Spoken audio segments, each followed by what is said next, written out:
May I call to order the second session of the Welfare Services Panel on public hearing on the RPP. First, I must thank deputations and individuals coming to the panel this afternoon to give us your views. You may have to use the earpiece, and please note that Channel 1 is the floor, Channel 1 English, and Channel 2 Cantonese, and Channel 3 Putonghua, and you have each up to 3 minutes to speak. And may I remind you that your speeches are not protected by the Electoral Powers and Privileges Ordinance, and you have to be liable for your own speech. And I want to thank government representatives. We have Dr. Law Chi Kong, Secretary for Labour and Welfare, Mr. Choi Ying-Wai, Under Secretary, and Mr. Leung Sai-Chung from the Social Welfare Department, and also Mr. Leung Chen-Ming, Commissioner for Rehabilitation, and also Ms. Ho Yun-Ming and Professor Dr. Luk Yi-Ching from the Polytechnic University. First, I will give the floor to the Intellectual Disabled Education Advocacy League Limited, Dr. Yang. Thank you. We'd like to talk about support for parents. When parents learn that their children is mentally handicapped, they are very puzzled and they are worried about the future. So in planning the RPP, I hope the administration can face up to our long-term aspirations in setting up a case management mechanism. After detailed assessment, there should be a case manager assigned to a case to follow up in the long term, so that the mentally handicapped and families can be assured, so that throughout the lifespan of the person, there can be appropriate care for them. The case manager should coordinate with other service providers and link up with the family, so that there can be a comprehensive file for the person concerned to avoid overlapping of resources and services, so that the mentally handicapped can live a dignified and happy life. And we want them to stay in the community and live with their families as far as possible. Therefore, there should be enhanced support for carers in terms of transport subsidy. We want the person concerned and their carer be given the transport allowance, and that is not confined to a family member so long as he is escorted by another person out. The allowance should be payable, and we should also enhance the allowance for the carer, because many parents may have to quit their jobs to look after their mentally handicapped kids, and we hope that there can be a home care and after school care for extended hours. Now we're all concerned about the about aging among the disabled. We should have daytime center for the old mentally handicapped persons living in the community to give them training, and the mode of service should also be adapted to their aging issue and give them more training. As for employment, open as well as assisted employment is excellent, but when they grow old, can they be allowed to return to shuttle workshops to work? I hope the administration can give them comprehensive consideration. As for assessment, please take into account their personal, their emotion, and also social skills, so that they can work in a happy environment. Please consider these. Thank you. Thank you, Dr. Yang. On the views on case management mechanism and also transport subsidy for their accompanying carer. Mrs. Zhang, thank you. We want the RPP consultation to enhance participation of carers, because at different levels of handicaps would need different types of support, and parents are most happy to be involved. The LAB has set up a working group on feasibility study. When necessary, a special trust will be set up to help parents. We want to ensure that the threshold and the fees for a setting up a special trust be reasonable, so that even the not so well-off families can make use of the special trust scheme.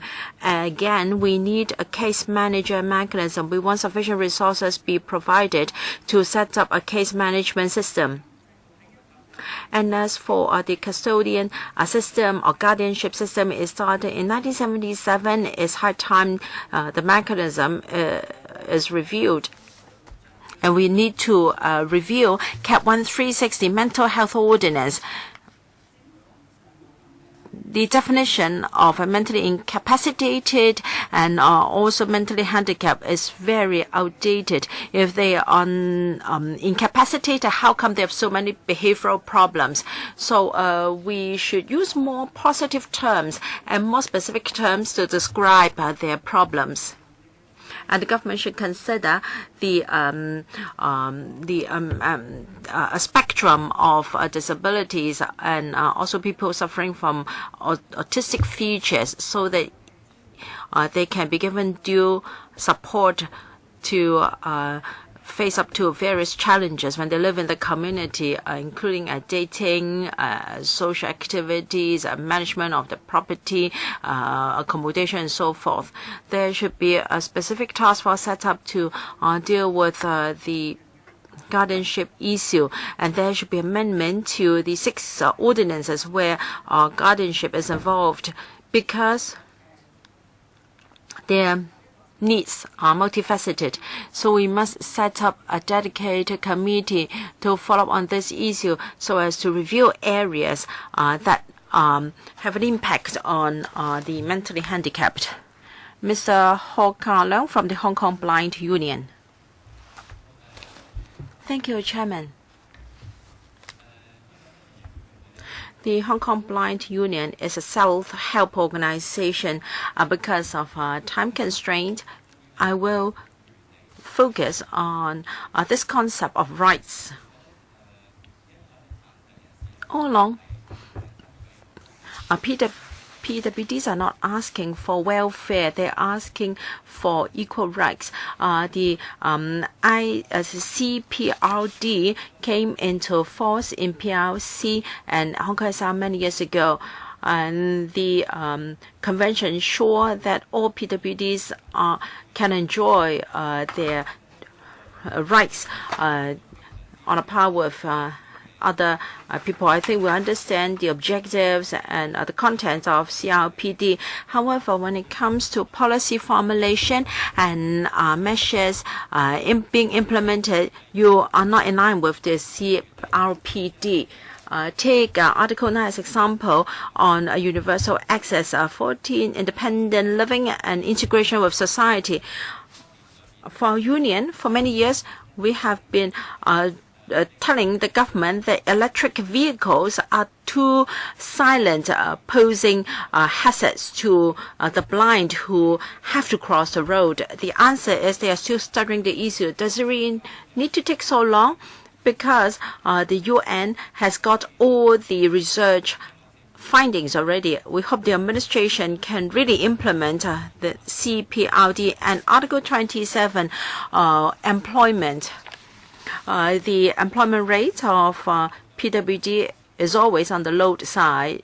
I know the government has done a lot to address this issue. However, it appears that their measures are not really effective. I hope there can be compulsory introduction of an indicator for employment of PWDs by the government and public bodies. There should be indicators set up in the long term. We should have a quota system for employment of PWDs. The third example just happened recently. I've got a friend who came to the council in the public gallery. He had a guide dog. However, he was assigned a seat by the security staff although my friend told the security staff that it was not necessary. So this is not really respect for PWDs. And Article 29, participation in politics and public life.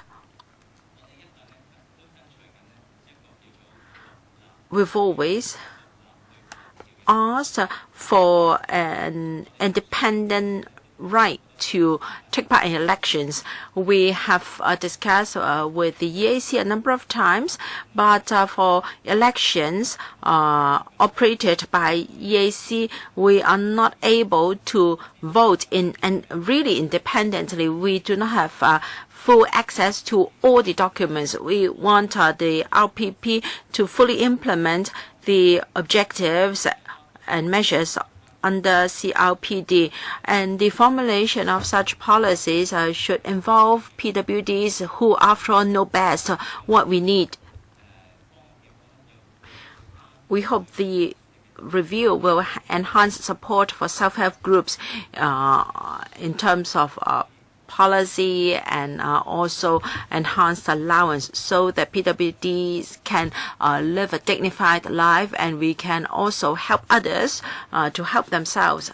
Thank you for giving that very vivid example of your friend with a guide dog. And I think this is one of the measures to ensure universal access. And regarding barrier-free access to voting, yes, we will follow up afterwards. Hong Kong Christian Service, Ms. Lai Hoi Kei. Good afternoon, Chairman and members of the panel. I am an office bearer of the Parent Association under Hong Kong Christian Service. We of the view that there should be more manpower for SEN children. Early identification is most important, and currently the waiting time for an assessment is a year. I had to wait for 9 months before I was referred from an MCH to Sandy Bay DOK hospital. And there isn't sufficient manpower to follow up on children with developmental disabilities. So the manpower situation should be reviewed. And for children after 6 years old, they should continue to receive rehabilitation services. For children with SEN, their assessment and treatment services should continue after they have entered school. Before 6 years, the follow-up is by SWD. After that is by Education Department. Every year, we have 10 or so children with SEN that have lost their training and treatment opportunities because of that threshold. And when parents have financial difficulties, they cannot find support. The government should review preschool rehab services. At present, the Early Training and Education Center and also Special Children Center, the manpower ratio has been there for 20 years without updating and cannot meet the needs of children with special needs. I think our association proposed that preschool rehab service should be enhanced with modern technology and standards. There is a need to increase the prices of preschool service for the young children, such as plan for the supply of adequate OT, PT, and ST. Additional resources should be given to enhance resources to train professionals and also provide chance for them for further education. When I queued for training, my child was 4 years and 9 months old, but we spent 10 months waiting. At that time, my child was 5 years and 10 months. During the interim, I spent out of my own pocket to obtain speech therapy and also EQ training for my child. Now, at the age of 5 years and 7 months, my child was given some training before the cutoff point at age 6. There should be additional resources to care for children with special needs. There should also be resources to train teachers so as to meet the needs of children. Starting from kindergarten, there should be the implementation of integrated cultural inclusion. There's a need to step up preschool rehab service and enhance the interfacing, and those with primary schools, and step up supervision.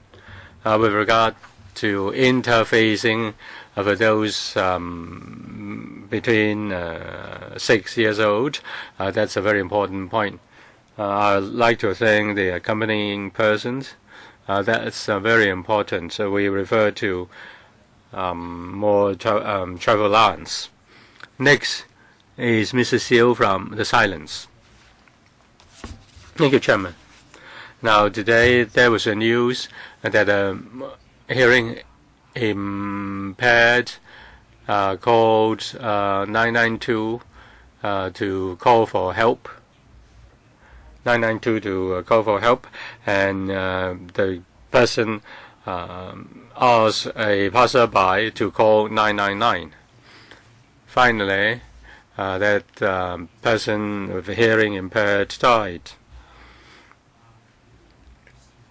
Now, when a person who is visually impaired had a problem,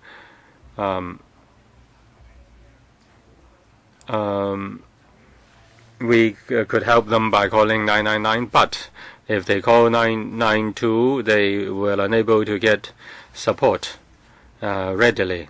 And that goes against the UN CRPD in terms of the right to life. On the 6th of January, in Yatong Estate, there was a serious fire. The owner of the unit break the fire bell and fire warning bell and warn people to run away. And over 300 people escaped. Is it really necessary to have a fire alarm? And if it is, then why the hearing impaired cannot receive the information? Under the disability ordinance, there is a certain kind of provision. The hearing impaired should be given the warning so that they can escape immediately. So in terms of 992 and also the lights, the sprinkling of lights in fire, flashlights in fire warning, fire alarm, the government should make arrangements. I raised this together with Mr. Leung Yiu-chung that the fire alarm should also include flashlights so that the visually impaired can be informed, can be warned. Now, for the able-bodied people, they are given enough warning, but not the hearing impaired. I hope the authorities should work together so that the hearing impaired will be provided with enough information so that they know when to escape. Thank you very much. The flashlight during a fire alarm and 992 are related. We will ask the administration to respond. You raised this issue 2 years ago, and we would like to know the progress so far. Next is Mr. Chow of the Concord Mutual Aid Club. Well, I work for a self-help group, a self-help organization of ex-mental patients. I don't know whether you've heard us before. I want to speak on the development of self-help organizations. Self-help organizations are formed by people in the same situation. They are patients or ex-patients. They look after themselves and they make their own decisions. That's very good, and that's the implementation of self-help and helping each other and empowerment.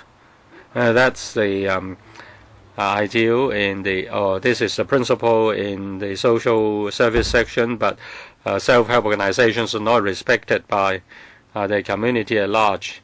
They are not given adequate manpower and also resources and other resources support. We can apply for one-off funding from the SWD, just $450,000 per 2 years. The money is only adequate to employ one clerk.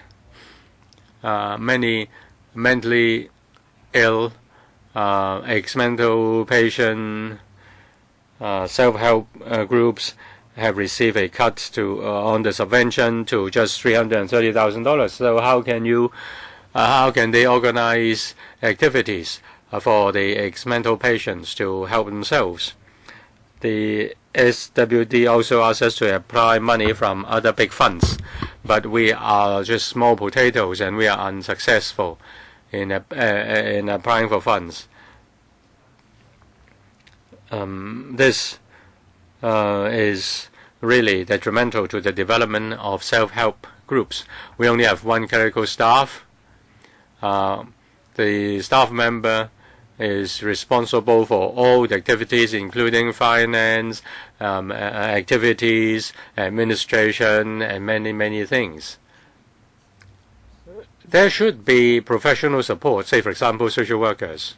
Say, for ex-mental patients may need psychiatric nurses or other kinds of professional support so that our group can become strong.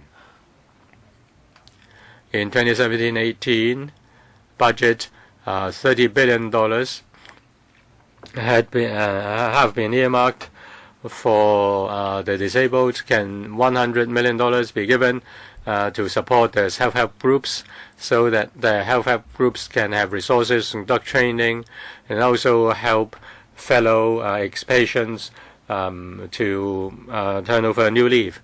We also have we also hope that they can help us to get accommodation, office accommodation, so that we can support our own members. Thank you, Mr. Chow. This is about giving support to self-help groups.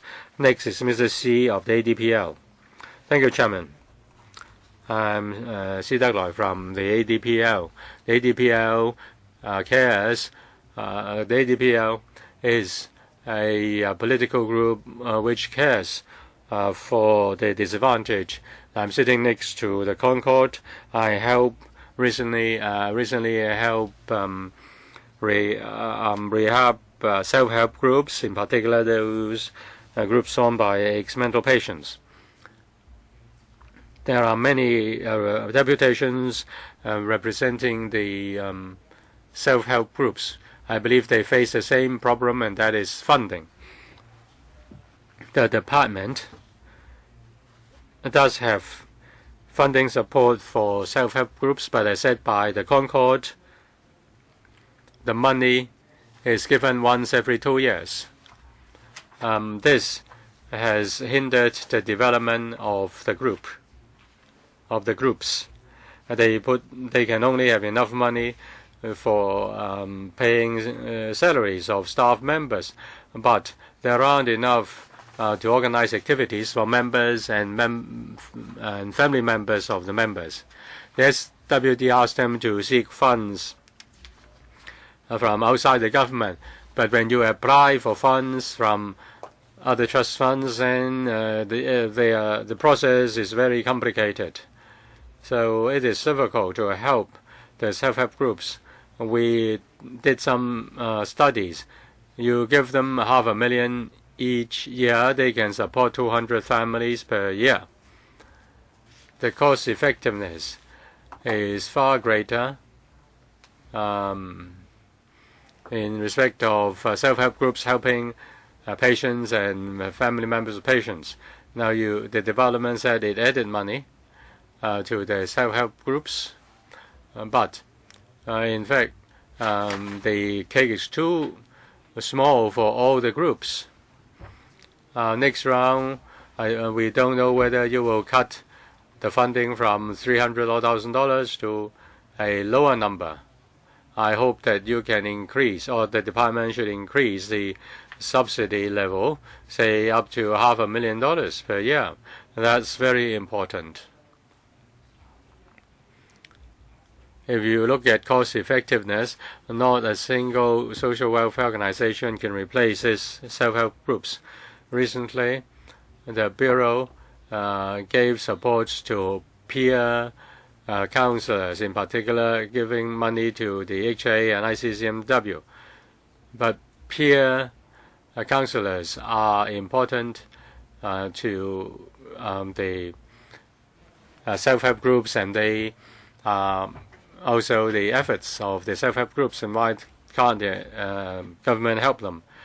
The last review of RPP was 10 years ago. I hope there can be a regular review. Say for welfare policy, you have a review for once every 5 years. But for this, you just have a review after 10 years. That's not good enough. And there is also the need to increase the role of stakeholders. Many self-help groups are respected by us, and they are worth it. They are willing to step out and help those in need. I think the Bureau should consider giving some good news to these groups. Next is Ms. Lai Kam Lin. Thank you, Chairman. I want to speak on the topic of the PWD applying for spectacles. Now, my husband need to have non-spheroidal lenses. The doctor suggested that we should have two. He should have two, a pair of spectacles, and he is taking, and he is wheelchair bound. But since the past 2 years, there are still many problems, and the spectacles are not provided because of a problem or at the Kowloon Hospital. Now, we still have a pair of 2 pairs of eyeglasses, but they are just ordinary eyeglasses.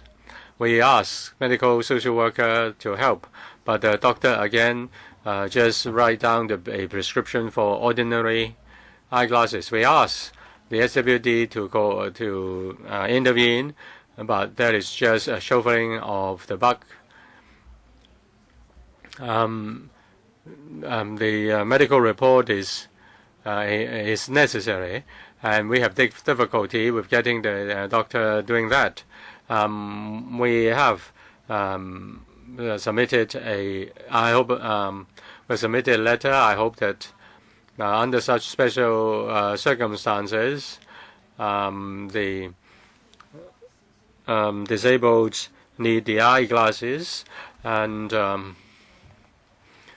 therefore we really need that, and we don't know where we can get help. And furthermore,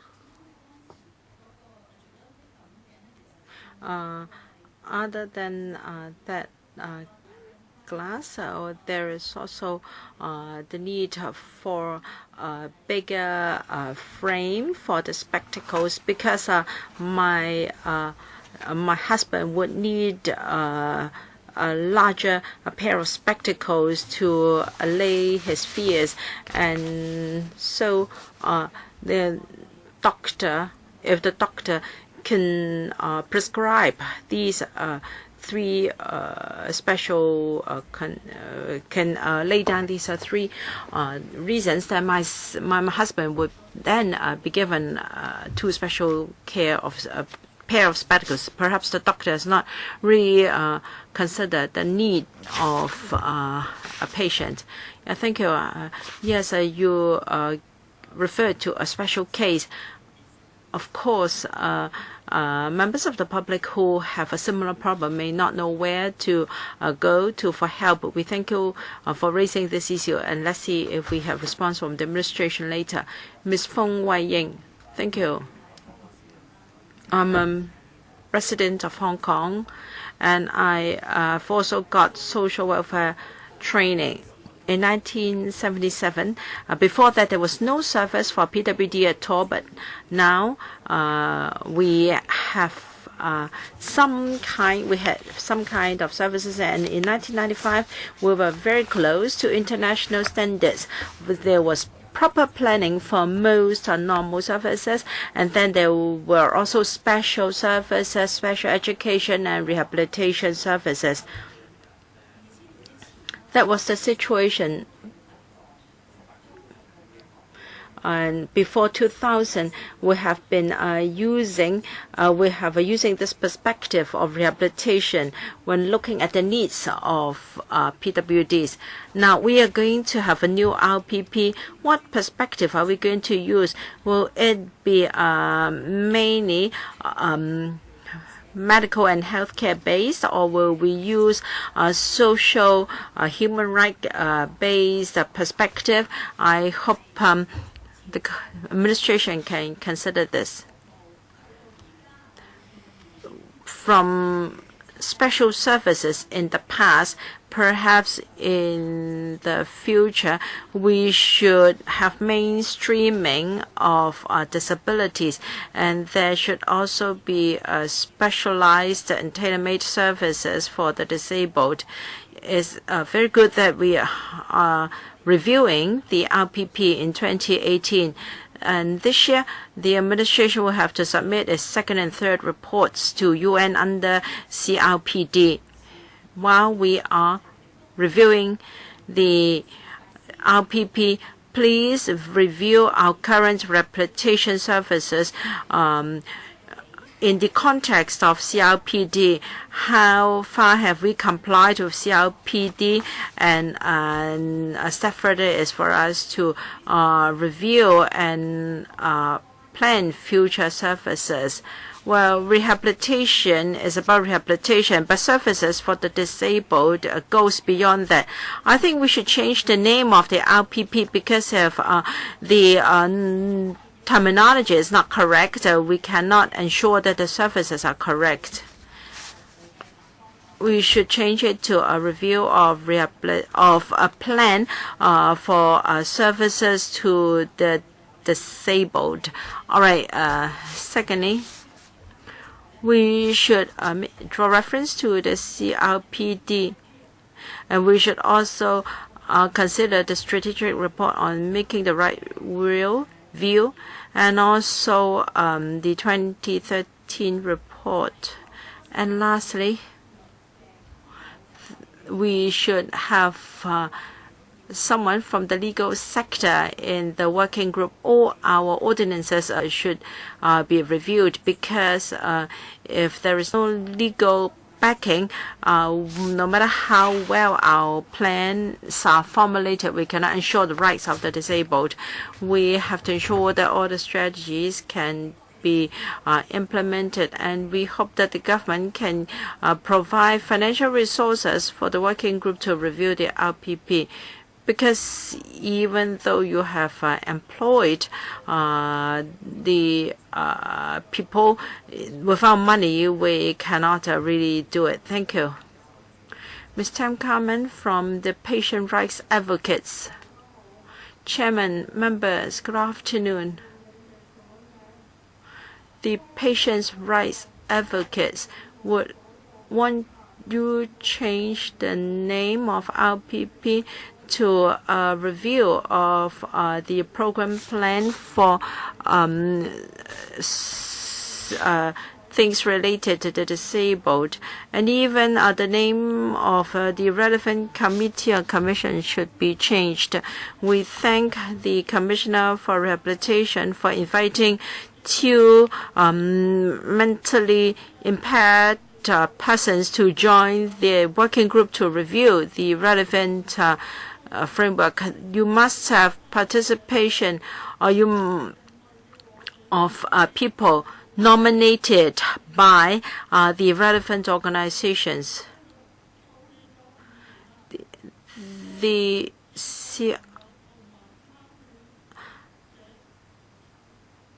The CRPD took 5 years to draft, and then there was participation of the mentally impaired and their assistants. So Hong Kong is a world city. This review of the RPP must do the same. We should use the principles of CRPD to review our services. And you must give consideration to all the UN Convention in relation to the rights of the disabled. You must update our legislation according to CRPD, in particular the mental health ordinance, the electoral affairs ordinance, and also the guardianship ordinance. There should also be a third-party advocate for the mentally handicapped to ensure our rights. All consultation documents must have an easy-to-read version. And in addition to inviting us to meetings, there should also be easy-to-read documents for the mentally impaired. We must be involved in our own affairs. This is particularly true for the mentally impaired and people with autism. We should not just be represented by parents and our carers. Thank you. Thank you, Ms. Tam. Yes, we must be involved in our own matters. I hope this will really be the case in 2010. And indeed, 3 minutes is not enough for us to express our views. The Humans Commons. Thank you. We promote third-party advocacy for the disabled. We are pleased to see that in this document, the government is going to go by the principle of CRPD in this review. I hope that they can properly interpret the concept of disability in the convention. The concept is changed. Disability is not about these persons only, but the situation faced by PWDs in interaction in the environment. So what is disabling is the environment, not these people. So we should change the RPP to program plan for policies involving disabilities. We have to remove barriers in the environment for PWDs to be involved. We must implement the CRPD. We must amend all legislation that is against CRPD, in particular. In the mental health ordinance, the mentally impaired can be assessed to be mentally incapacitated. We must delete this. All people enjoy equal rights, and there should be support from the administration to ensure this. The RPP should have 24-hour community assistance and support. All government documents for public consultation must have different formats for choice in Braille, in sign language, in easy-to-read version, and also languages for the ethnic minorities. Sign language should be one of the official languages in Hong Kong and not just a supportive measure. And of course, they have to have the right to vote and enjoy other civic rights. And therefore, the RPP must state how we can help those who live in residential care homes to vote, and they should be able to vote independently and not be assisted by voting staff that they don't know at all. And everything should be nothing without us. Nothing about us should be done without us. And these people should be represented, in particular, the mentally impaired and people with autistic features should not be represented by their parents. They should be allowed to participate and be allowed to choose their own assistants. And I hope that for these public hearings and all related activities, you have to bear in mind that PWDs and their assistants may have to work, and therefore public hearings of this kind should be held at non-office hours. Thank you. Mr. Lau Kwok Hing from the Rehabilitation Alliance. Thank you. We are alliance formed by groups of people with different disabilities. We're happy that at long last there is a review of the LPP. We've been asking for that for a long time. As Ms. Lau said, the principle is nothing about us without us. PWDs have the right to express their feelings and opinions. We hope that for this review, PWDs along the spectrum and from different sectors can be engaged. The review must be comprehensive and open to allow different stakeholders sufficient time to take part in this discussion. We want the government to announce the detailed arrangements of the public consultation SAP to enhance the breadth and depth of participation on the part of PWDs. In the last review, only 28% of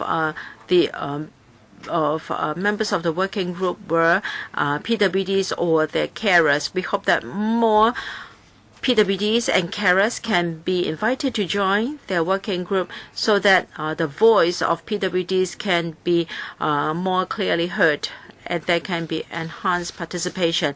And for the last LPP, it was mainly about directions and there was no specific indicator. It's hard to follow up. So this time round, in addition to broad directions, there should be something specific for us to follow up on. As the representatives from ADPLZ, we've been waiting for actually 12 years before a review is launched. And for some of the indicators in the past review, within 3 to 5 years, they should have been achieved with collaboration of different parties. So this time, we should have short, medium targets. We should also have a time frame for review.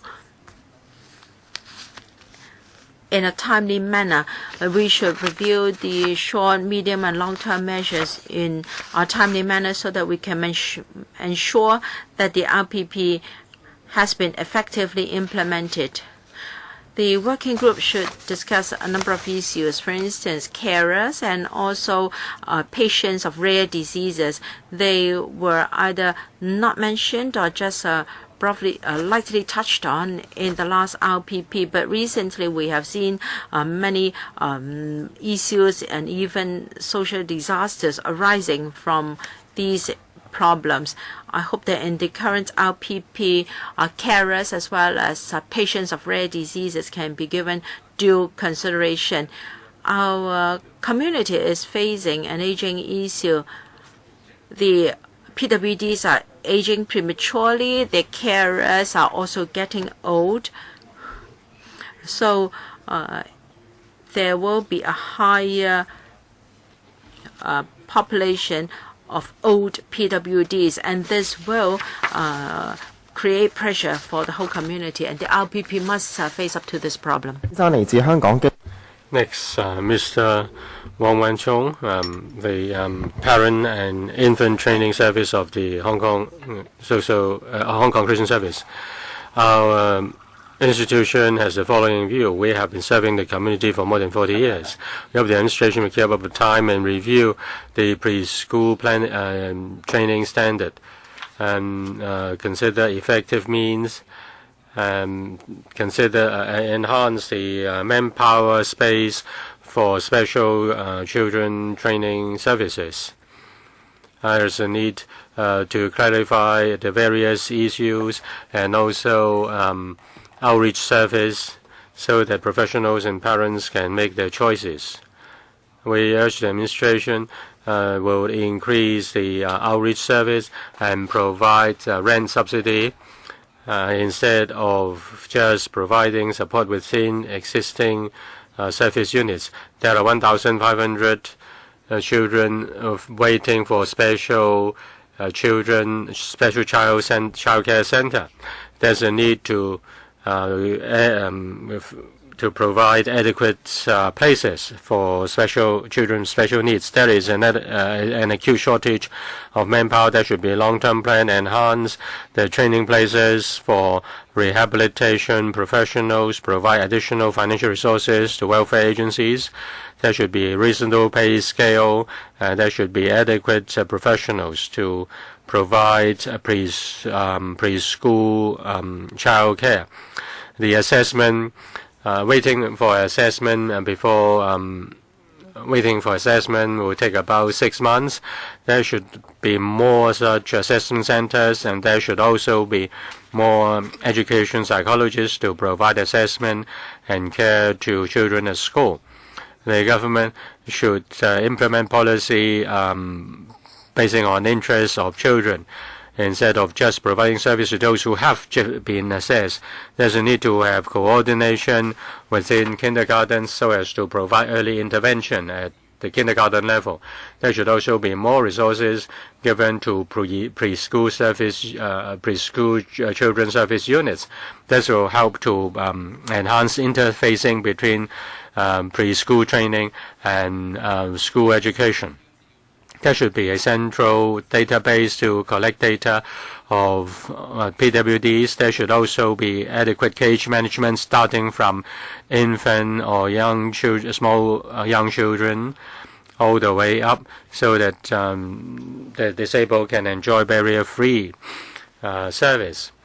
Now, after the formulation of new policy, there should be a review every 3 to 5 years so that the rehab policy can go on the right direction and the measures can be implemented in a timely manner.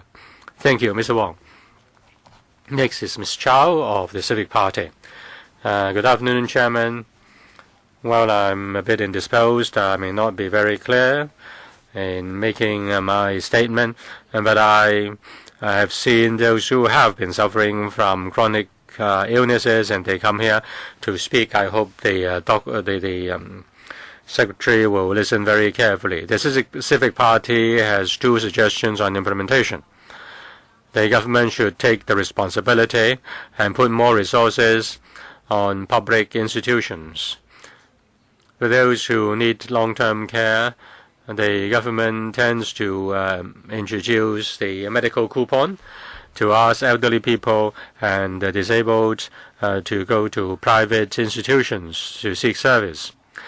We do not want to see that the government will make use of community care coupons to pass the responsibility to private institutions and outsource residential care services or medical service.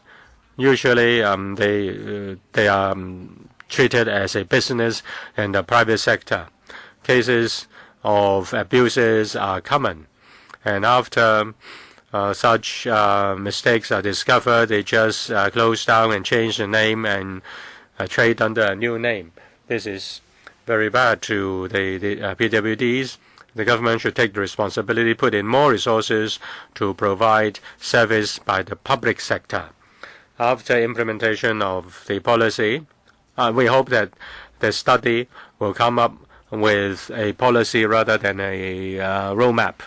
In 2007, there were many recommendations in the report, but the implementation of the policies or measures were not to the point. The issue of providing special spectacles is an example. What you think is different from what service we receive. As for barrier-free access, many districts have escalators, or rather elevators, but can the elevators bring wheelchair users to the place they want to go? Look at Meifu Sanchun. They have an elevator which is linked to Qingcheng Road from Meifu Sanchun. Now, instead of going to Princess Margaret Hospital, the elevator leads people to Qingcheng Road only. So the measures are not to cater for the need of the PWDs. They just have it somewhere else, and then they say the job is done. We don't want the service to be provided in name only. We need real service. Next is Ms. Cheung from Disability CV. I'm Zhang Hingyi. In 2012, I attended the UN CPRD meeting. I want to give my comment on the RPP. Many have spoken before me, and I'm deeply impressed. In respect of the RPP, many in the past many years, attention has been focused on rehabilitation service. As those who have spoken before me, the rights of the PWDs, the services provided to the PWDs, should be a matter of full consultation and full review under the RPP. So the RPP should be called a review on disability program plan or disability service program plan.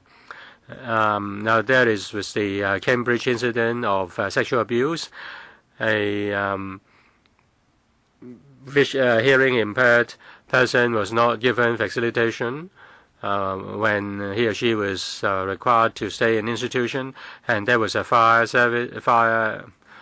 an arson case in the MTLC, and also a person was sent to an institution by law, but there was no review. Though the decision was made incorrectly. We have been discussing mental health issues. Our mental health issues, the attention was focused on having a high-level commission. But in terms of the law, how should that be reviewed? I hope that there should be a reform of the law and also changes in policies, and they should go hand in hand. There are several outstanding issues which are not touched upon. Say, for example, the tribunal, the disability tribunal. Apart from the chairman, other panel members are just part-time, and they don't need to have any knowledge about mental health. I think the mental health tribunal should be completely revamped to protect the citizens of Hong Kong so that they have an appeal mechanism. The mental health ordinance provides that the tribunal deals with voluntary hospitalization or institutionalization. Last year, April, there was a case. A female was institutionalized compulsorily, and she was forced to sign a voluntary institutionalization document unknowingly. In 2009, there was a consultation on prior medical instruction. How should that be implemented? And the Law Reform Commission also issued a document on prior instruction, prior medical instruction. This will help to enhance the autonomy and of the PWDs. But so far, there has been no review. I think it should be therefore taken up and be re-examined. Let me now turn to an example overseas. In Canada, the Mental Health Act, or Healthcare Act, that's about prior consent, or informed consent. There is legal protection in overseas countries. This will enhance the legal protection for disabled. Thank you. Thank you. May I have Ms. Ma, the Four Wheels Community Association. Our colleague will help you to adjust the microphone. 喂喂喂，係 Hello. Is it getting through? Yes, please.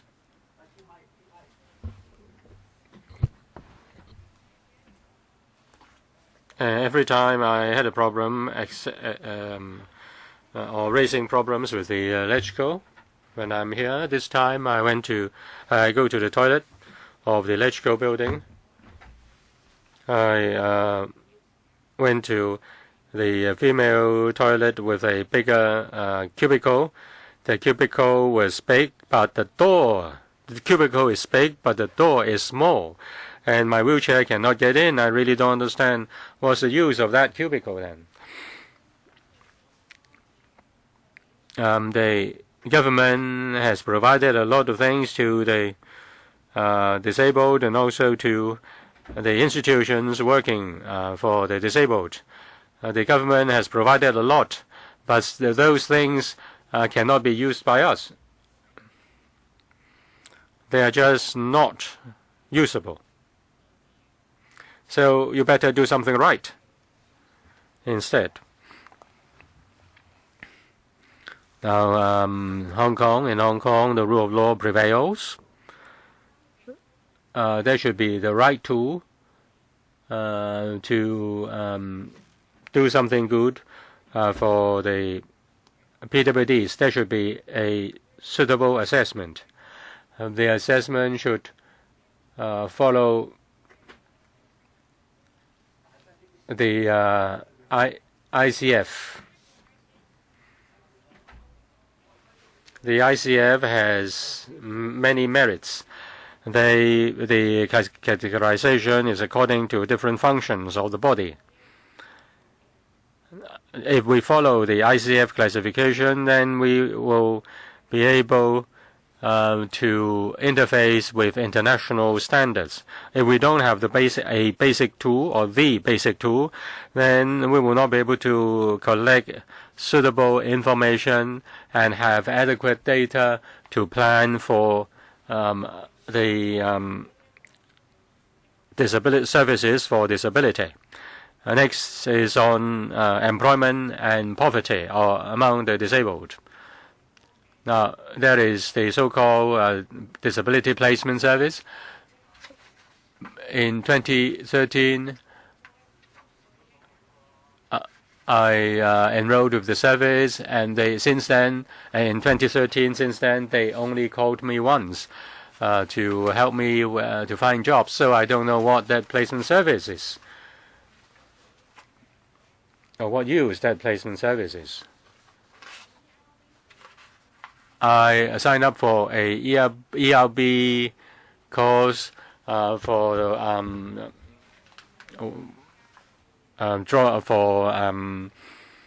working with websites, but the knowledge they give is just those 10 years ago, and I don't know what use it is. I think there should be lifelong planning so that even those who are PWDs can still have a complete career life, and they should live with dignity, and they should be helped to get work. The last point is community care for PWDs. I don't know why there is a part in the RRP called a daytime daycare.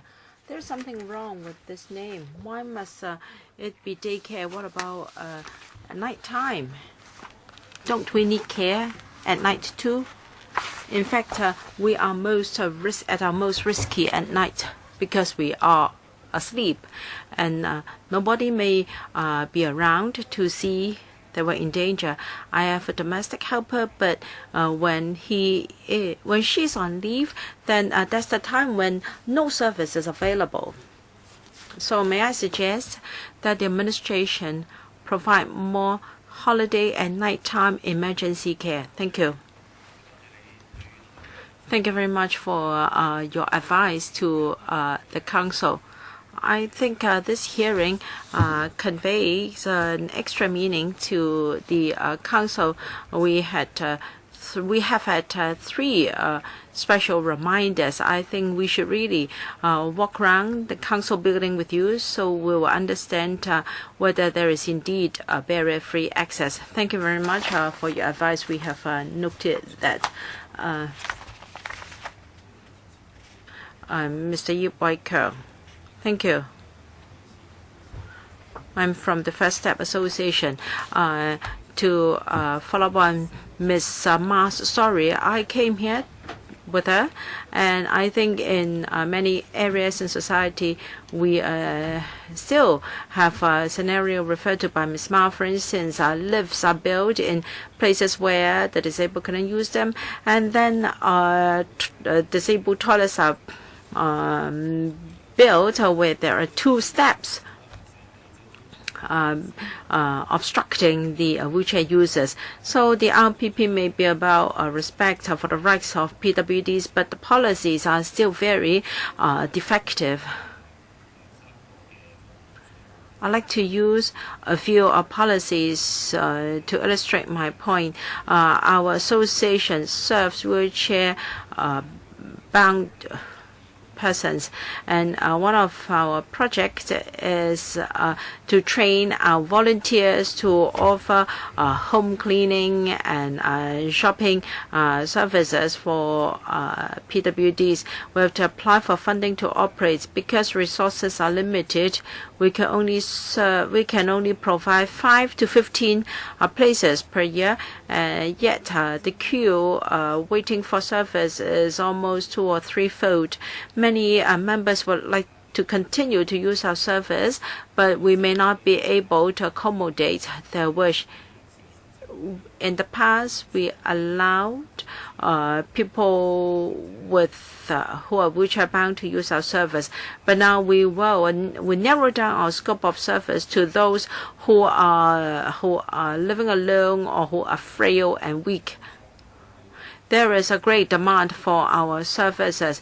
This exactly reflects the service gaps in the government's service. For instance, integrated home service teams, they may provide home cleaning, but the queue is very long for 2 seriously handicapped persons.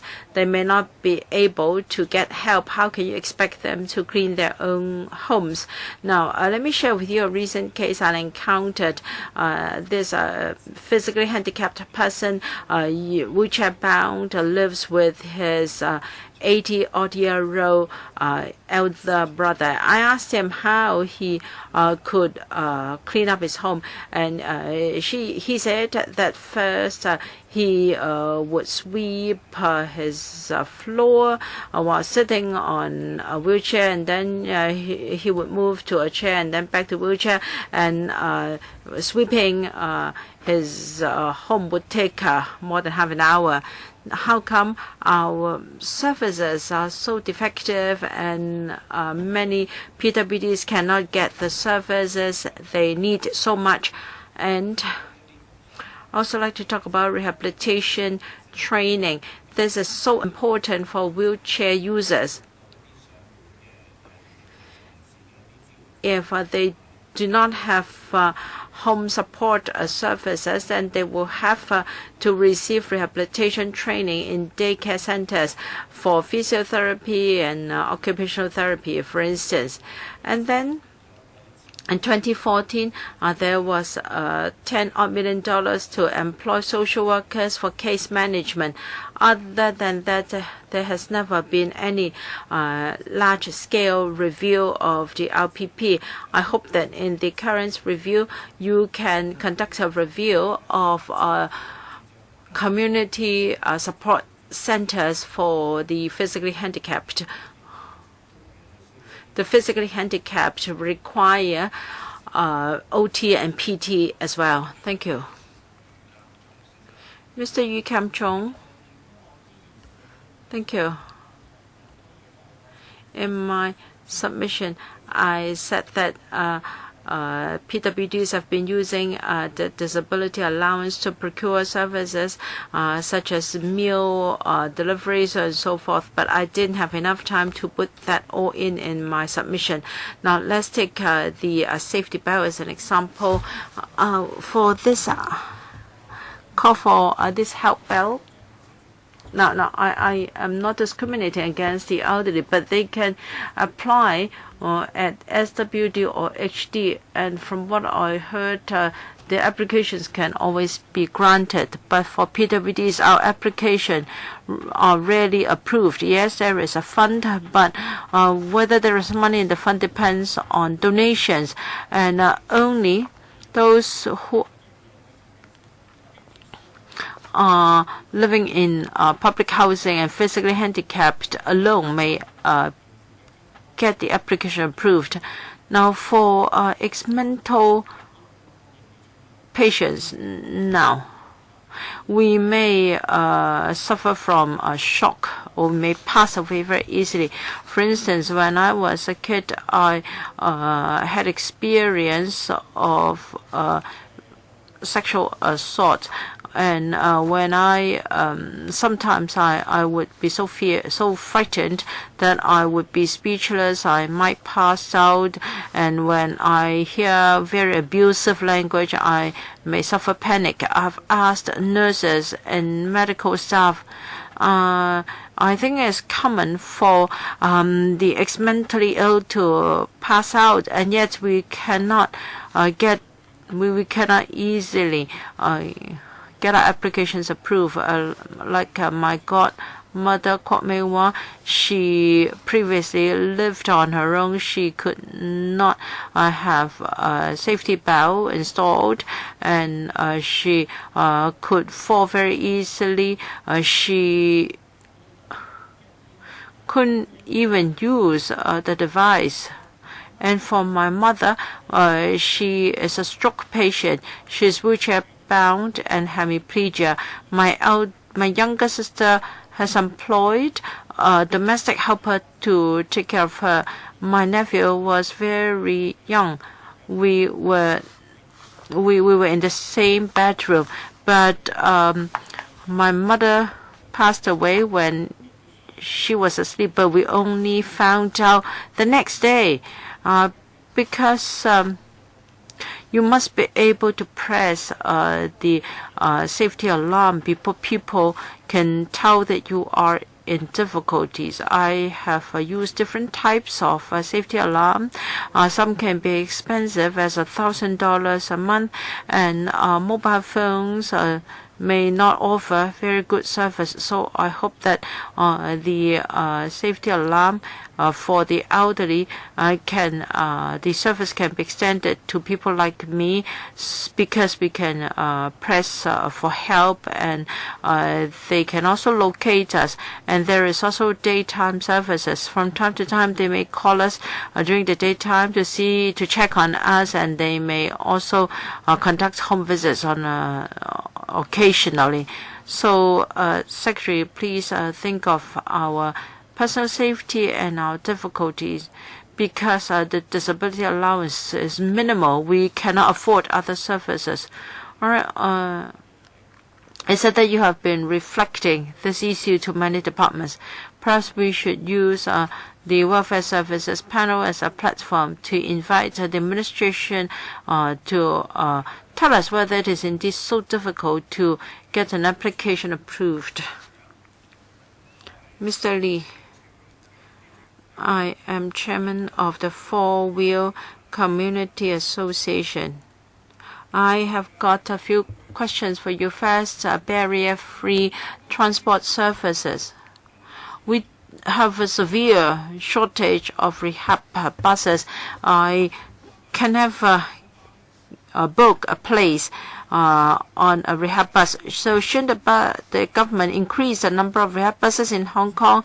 The population that need rehab buses is ever increasing. It used to be more easier to book a place, but now if you ask an organization to do it, it will be at least 3 to 4 months before you could successfully book a place on them. So there aren't enough buses, aren't enough drivers to man them. So please increase your subvention to rehab buses and train more drivers.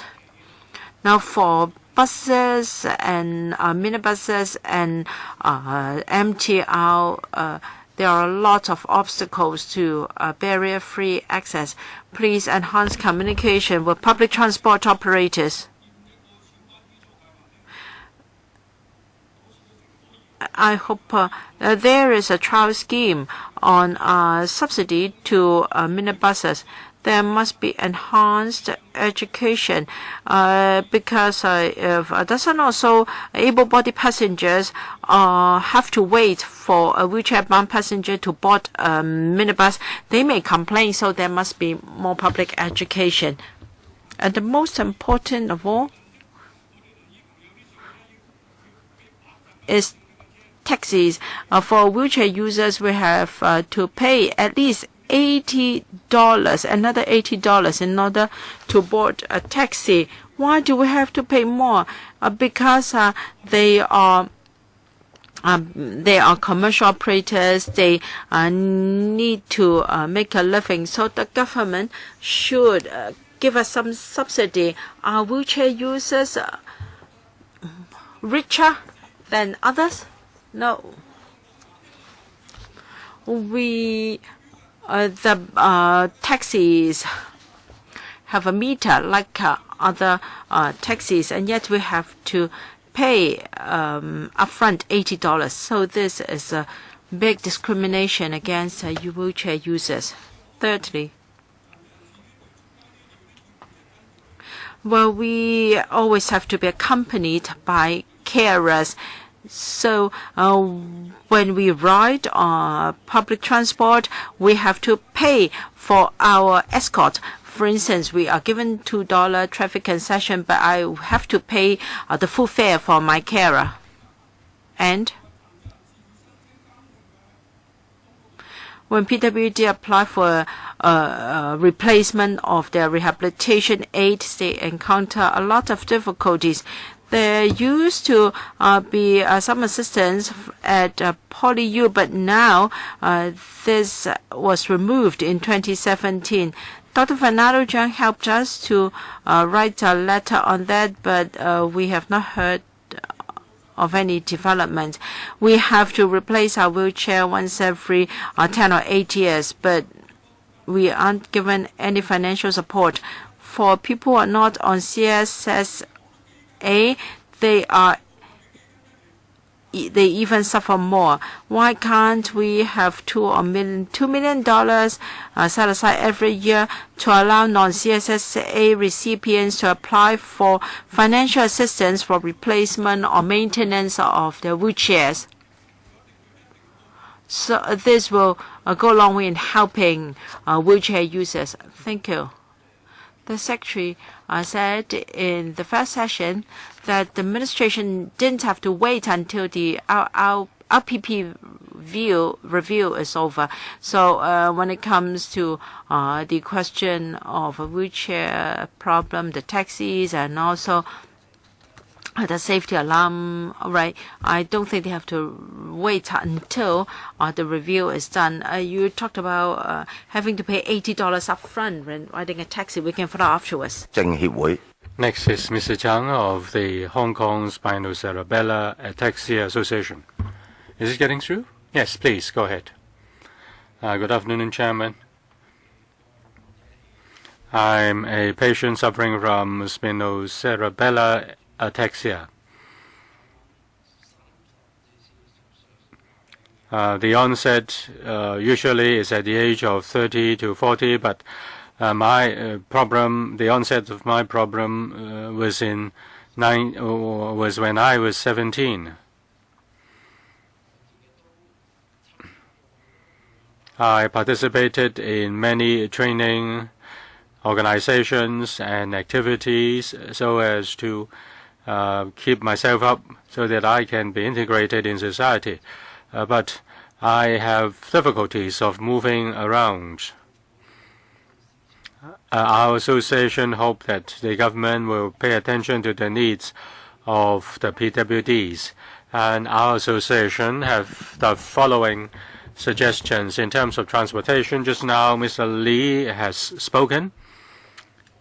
So as for the booking of service, I will not speak further on that. Some of the patients have booked the car, but if the car doesn't come, they will not be able to go out. They are kept at home. If they don't have the rehab bus or other types of transportation, then they will just stay at home and they suffer from depression easily. As for the MTR service, can it follow the example of Taiwan? Can there be a special car for the wheelchair users so that the wheelchair users can move in, move out very quickly, and that will also relieve the workload on the staff members. There should also be supervision of electric wheelchairs. Electric wheelchairs are not means of transport, not under the supervision of Transport Department, nor is it an electrical appliance under supervision of the EMSD, but it is a large machine running on the roads. Shouldn't it be supervised or regulated? There are more and more electric wheelchairs running around. Shouldn't there be some regulation about it? The third is on RCHDs. There should be more RCHD places so that the disabled don't have to wait for a very long time to get a place. Nowadays, even if they've got a place, the RCHD may not be suitable for the PWD. Ordinary RCHEs cannot handle PWDs. More professionals are needed to care for the PWDs, and more medical equipment is needed. Thank you, Mr. Zhang. Next is Ms. Yang, the Parent Association of the Hong Kong Down Syndrome Association. Our association has 3 points. Down syndrome should be an independent category of disability. Down syndrome is a kind of chromosome mutation. It causes a lot of mental and physical problems in terms of work, in terms of social ability. The patient have problems. They also have needs starting from their birth. There is a need in terms of assessment, education, and employment. Down syndrome regarded as those suffering from intellectual disability, and the services provided are not catering to the needs of Down syndrome patients. Down syndrome patients should be a separate category. There should also be an intellectual disability clinic and also medical coupons. The Down syndrome patients have different types of problems, different stages of their lives, and the onset of the problems are earlier than ordinary intellectual disability persons with intellectual disability. There should be sort of medical coupons like those for the elderly. This will help them to seek private service and relieve burden on the public sector. There should be a clinic for the intellectually disabled persons. There can be medical checkups every year, including dental checkups. There can be early intervention. Data can be collected to provide service accordingly.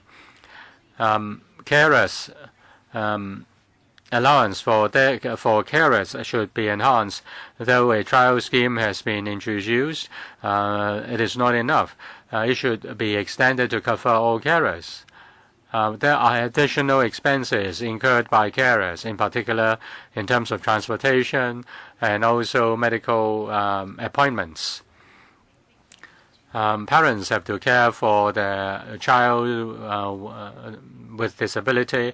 They may have to give up their work, and yet they need to pay for special education needs and also other special needs. The government has ignored the contribution of the carers. Carers should be given a cash allowance so as to reduce economic burden on the families with PWDs. If the carer allowance can be extended, that will help to alleviate burden on the carers, and that will also help to reduce the demand for institutional care. The RPP working group should include more stakeholders and different types of carers. This will enable them to understand the needs of the carers, and the policy will be more to the point. As for the working group for intellectual disability carers, what kind of working group are you referring to just now? This is the parent seminar. Is it an annual seminar? No, it is a self-help group. They don't invite parent associations. They don't invite parents. No, they don't invite parents. Is it organized by the government?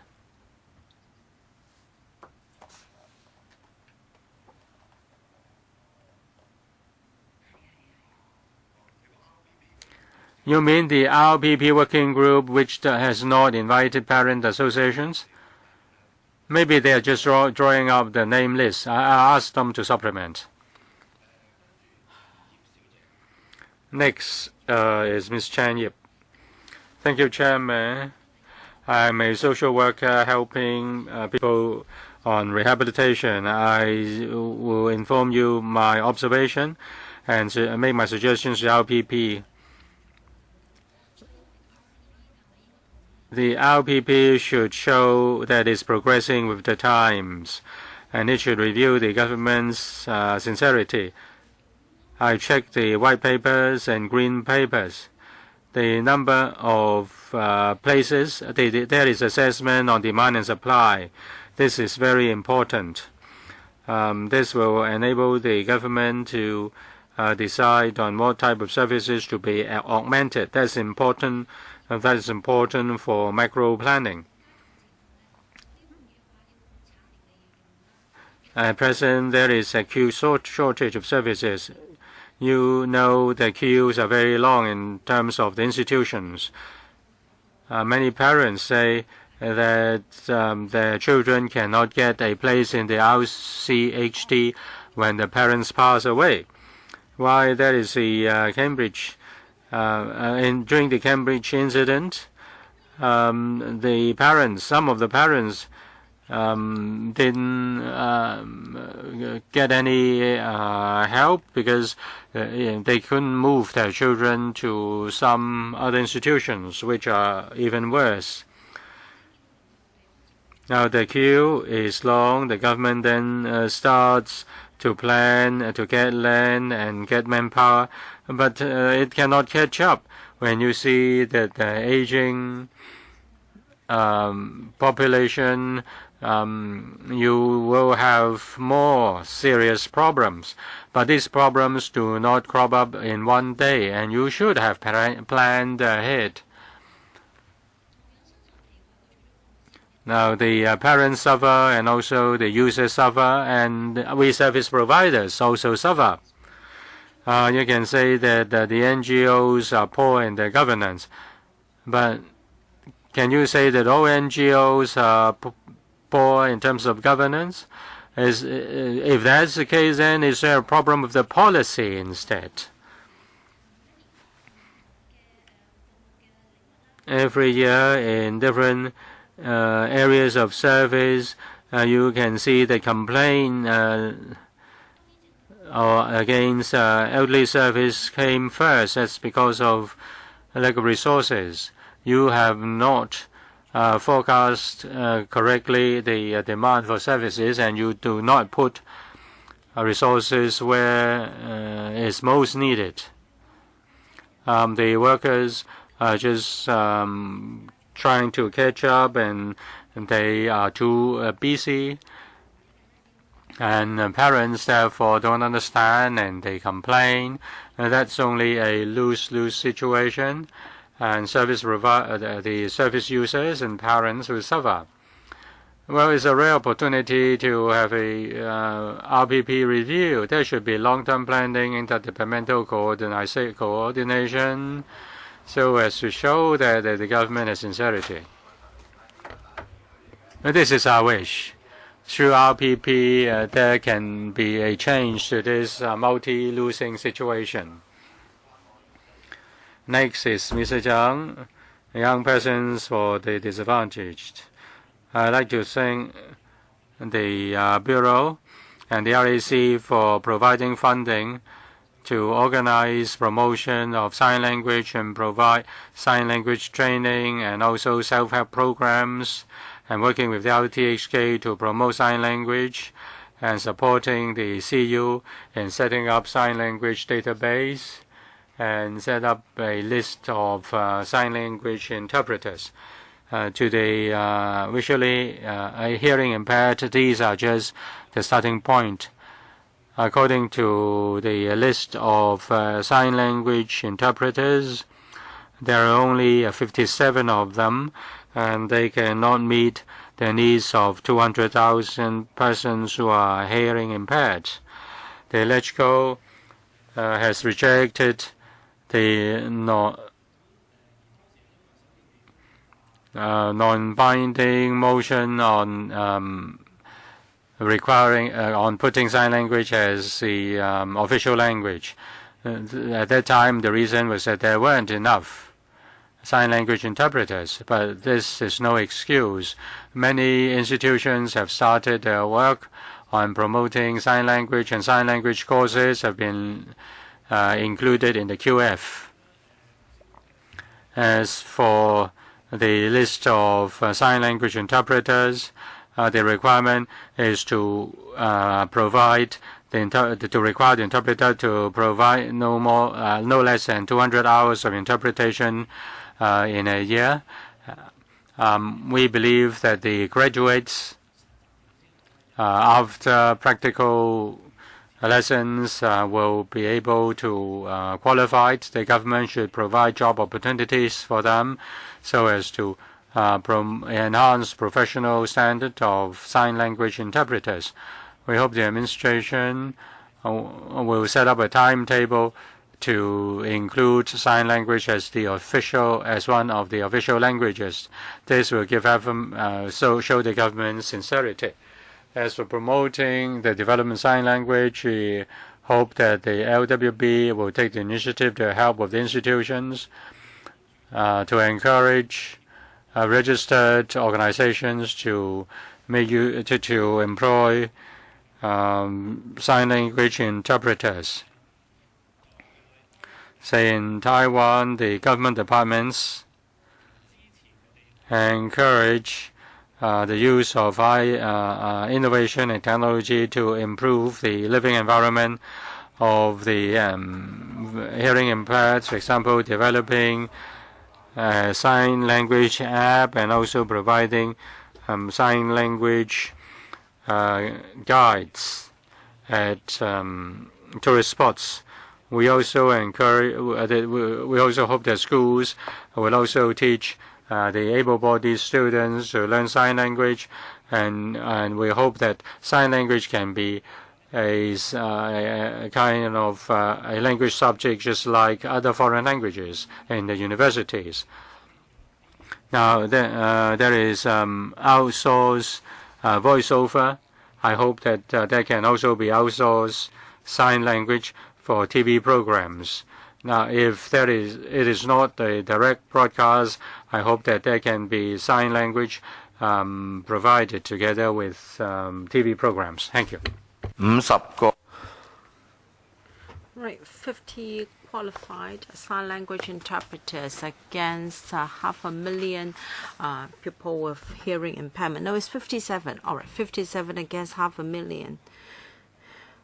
Ms. Chang Wai-ping, the Association for the Interests of the Ex-Mental Ill. Good afternoon. I have mental illness, including depression. I have also skeletal problems. My children cannot support me because they have to pay rent and they have to support themselves. They do not give me any allowance, so I have no choice but to apply for CSSA. However, my children want to live with me, to take care of me. But if we apply as a family, we have to pass the income test, and if we fail that, I will not be given CSSA, so they had no choice but to move out from my flat.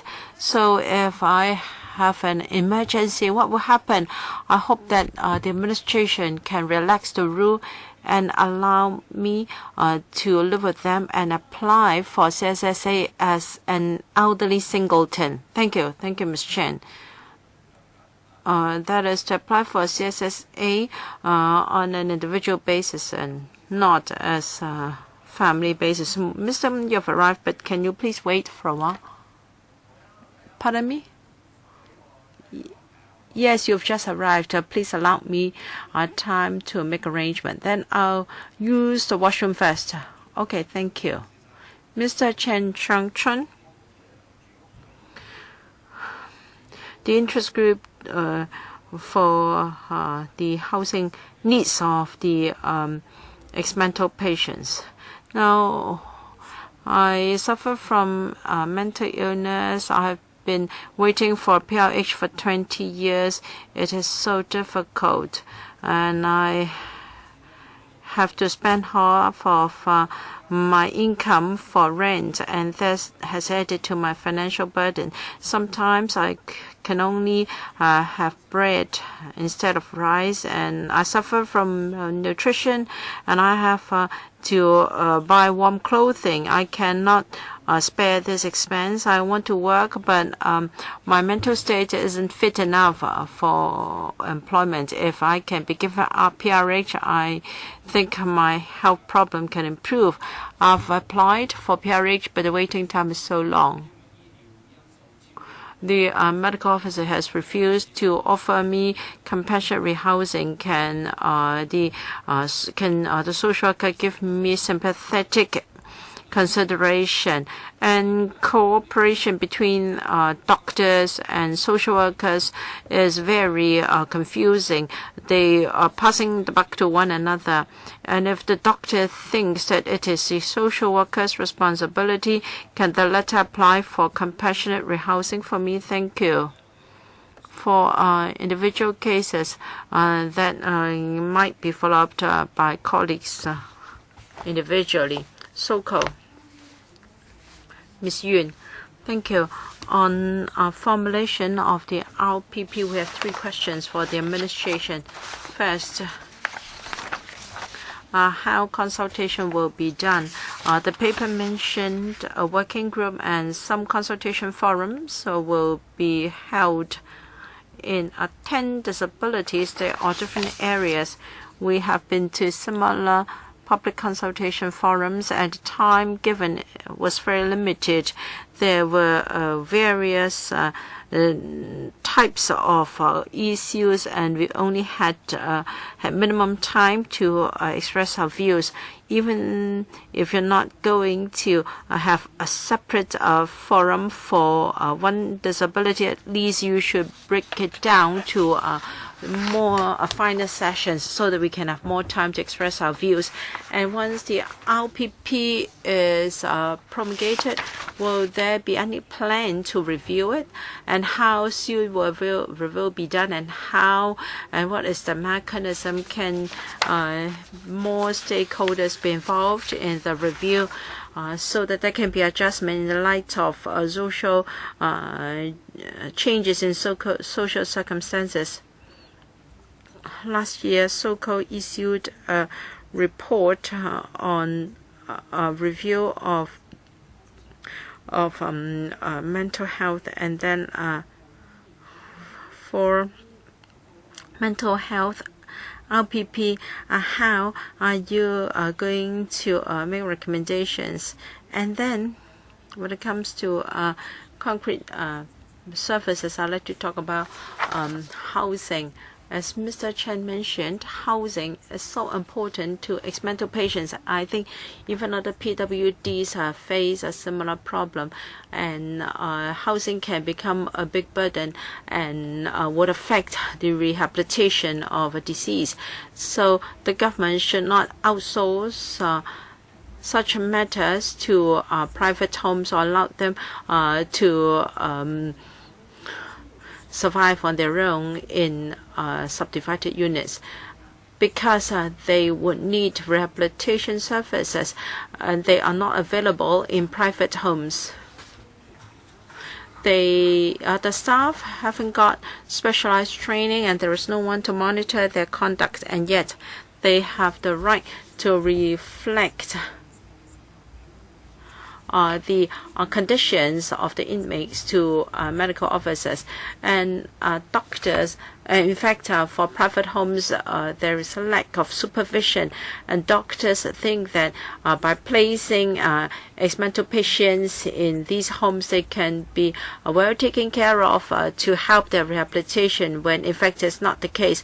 I urge the administration to provide hostel services for PWDs and ex-mental patients.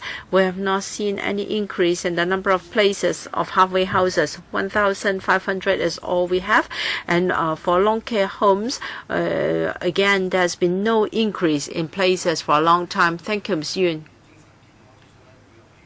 You're a member of the Advisory Committee on Mental Health, but you ask for the relationship between the RPP and the mental health review. Yes, in fact, I posed the same question to them at the Advisory Committee. A reply is awaiting. And the administration's responses, the two will have a dialogue, but I don't know how. All right, please tell us how the two projects are going to interface. Next, Ms. Lam Siman, the concerned group for the welfare of elderly ex-mental health patients. Thank you. Recently, we have a flu outbreak, and the government will tell the public that there will be free vaccination, and if you cannot afford it, you will be given some subsidy regardless of your age. The purpose is to prevent an outbreak in the community, to prevent the spread of flu in society, because that can cost us a lot socially and on the medical front. The same applies to disabilities. If we can have proper public education publicity, this is so much better. Now, even primary students face a lot of stress in school. Secretary, I know that you cannot do all these on your own. I know you're also under great pressure. You have a lot of work to do. Can you provide one-stop service? Won't it be more effective, so that the policies, the follow-up work, and the review can be done effectively?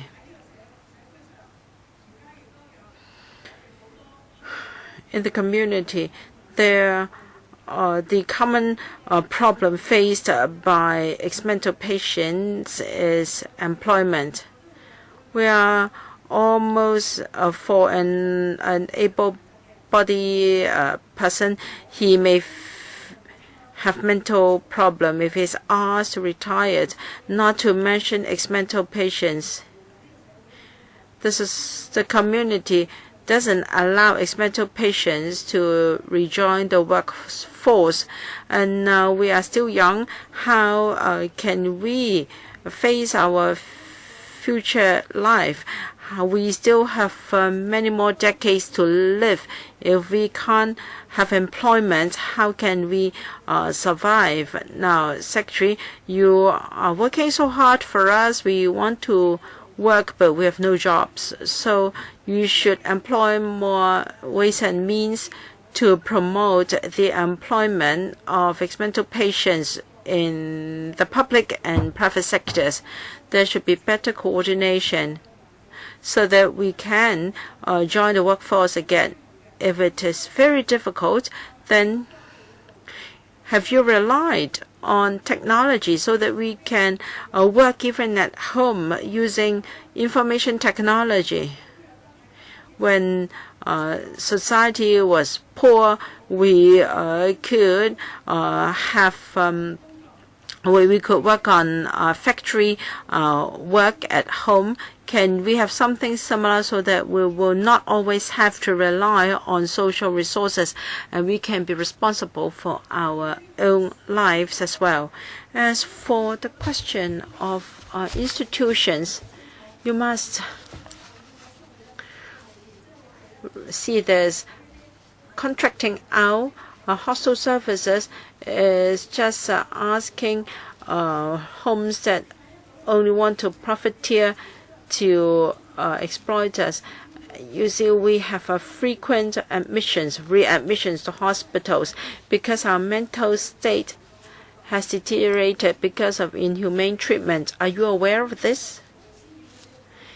Private homes are really bad. They treat inmates very inhumanely, and every day they are in a very pitiful situation. Oh, you have overrun by more than 1 minute. Thank you. Ms. Pang Jing Nam. Thank you. A concern group for mental health education. I'd like to share with you my experience. I am an ex-mental patient. When I was in secondary school, stress was too much and family was not happy, and I cried in class. But the teachers back then were not aware of my problem. They did not show any concern for me. Although I was in an elite school, I think teachers should not only focus on academic performance, they should care for the emotional well-being of students. I sought help from social workers back then, but the social worker was very aloof and did not want to help. If I had received care from teachers and social workers, if my problems were identified at puberty, perhaps my road to rehabilitation would not be as difficult as it is now. I hope the administration can employ or train good social workers and teachers. And please choose the right candidates. Thank you. Thank you, Ms. Pang.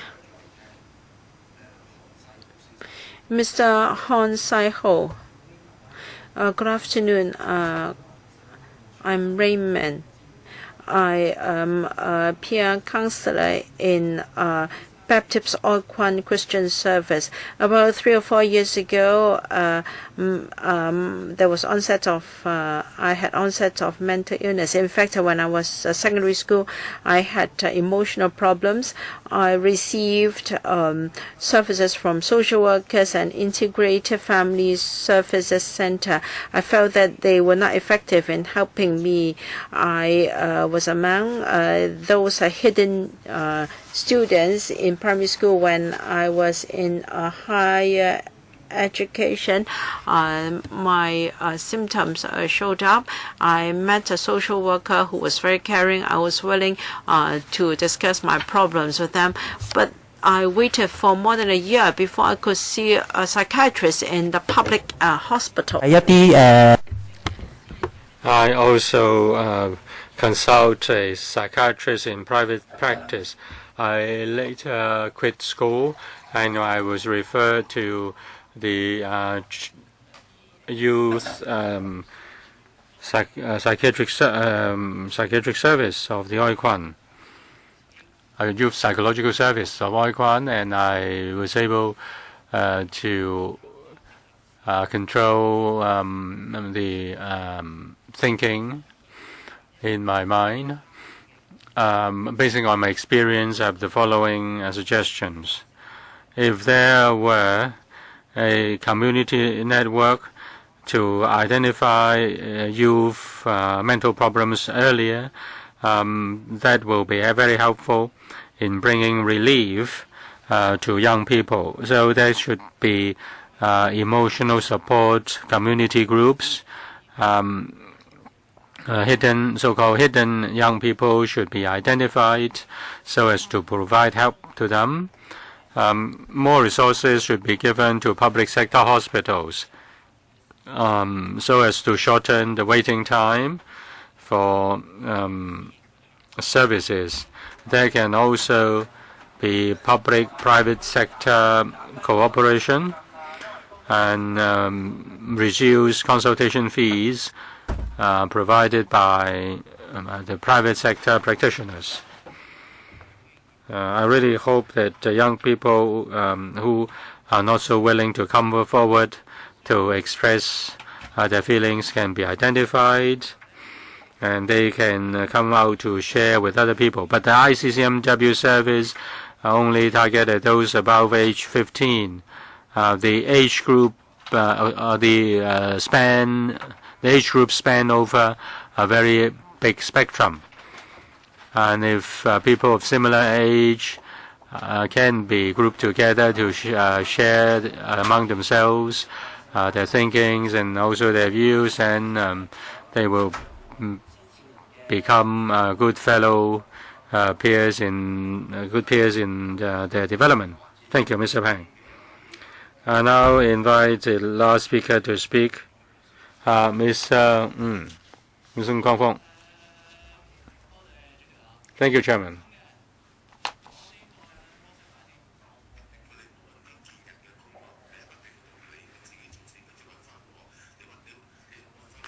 This is the soundtrack. Now, please. Now, it's normal for you to fail in your interview. You have to think how to solve this problem. Well, I really can't help you. You have to help your own self. Well, I have say all I can help you. Well, if you just you seem like scolding others, then people will not employ you. You just apply for CSSA, or you go to assemble computers. You don't need to handle people. You better choose jobs that you don't need to. You should choose jobs you don't handle people. You can ask help from Mr. Hui. Are you not getting any allowance?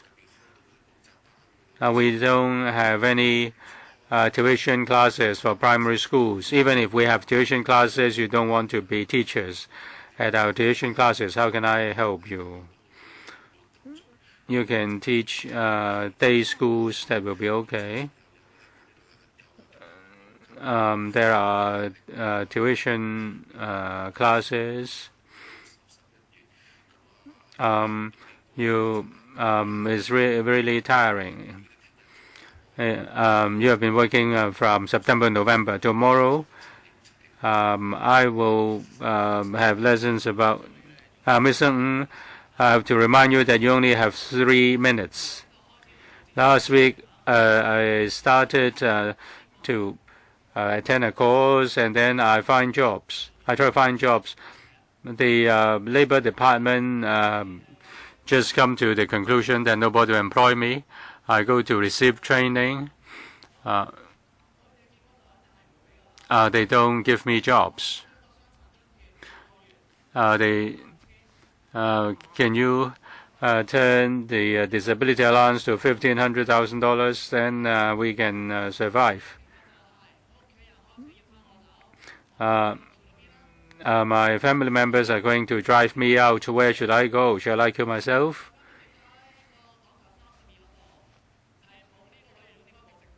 Why there is no direct broadcast of the meeting by the RTHK?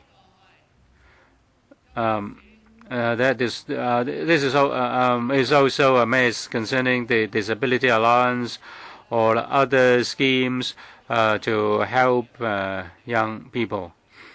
Let me remind you that we don't allow vulgar language. In February, I went to extend a certain school. They provided useless courses. This is just to keep us in school so that the unemployment rate can be kept low. They just want to cover up everything.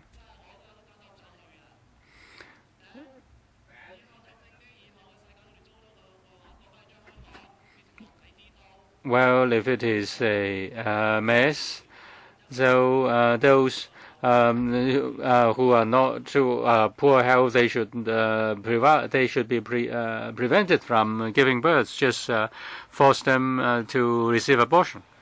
All right. Thank you very much. Now the area covered is very wide, but they do have several common points. I don't know whether they will address those common points first. The name of the program is it shouldn't be a rehabilitation program plan, but also disability service program plan or something similar to that. Next is about professional or targeted service for the PWD, say for example, special categories of PWDs, say center, a youth center for the intellectually disabled, or a Down syndrome clinic and something like that. And so RPP, relationship between RPP and mental health review. As for specific problems, some have raised that includes rehab bus, the safety alarm, or e-link, and then carer subsidy. Dr. Law. Well, I have heard the views of many, and my colleagues have put down all your views. As for some individual cases, they will have to be handled separately. I think LegCo members or other institutions are willing to follow up, and we are also willing to look into that. As for the Mental Health Advisory Committee and its relationship with RPP, our Rehab Commissioner is a member of both committees.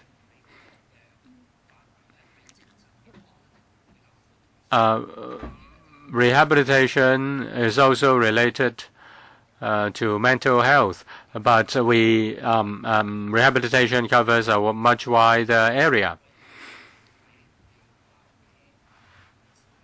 We'll look at our rehabilitation service. We consider how to provide service at the community or society level. We also look at cooperation between the medical sector and the community. But the Mental Health Advisory Committee will look at mental health more in depth than the RPP. Communication will go on, and they will develop in a parallel manner. There may be apparently some duplication, but we will make sure that our work will be more comprehensive. The two committees will make sure that there will be nothing fallen between two stools. As for the consultation process and the operation of the working group and the setting up of task forces on special topics, we will from time to time continue to develop that. Yes, it is really challenging. There are 10 categories of disabilities. Should they be categorized in that way, or should they be categorized according to localities? this is really challenging, and we depend upon the good work, the hard work of the consultancy team. Now is 5 minutes to 4. Exercising my power as the chairman, I will extend the meeting by 15 minutes. We have to finish by 10 because there will be another meeting. Dr. K.K. Kwok, I'd like to thank the deputations for coming. There are two questions for the Secretary. First, the name. Can you expand the scope? It's not just rehabilitation, but disability service or disability services. It seems that the deputations speak on a broad spectrum of services, broader than the response given by the Secretary in the first session. As for early intervention of children with learning difficulties, they ask for service first, followed by assessment. Can you do that? Now, I want to ask, the next question is on for Dr. Look.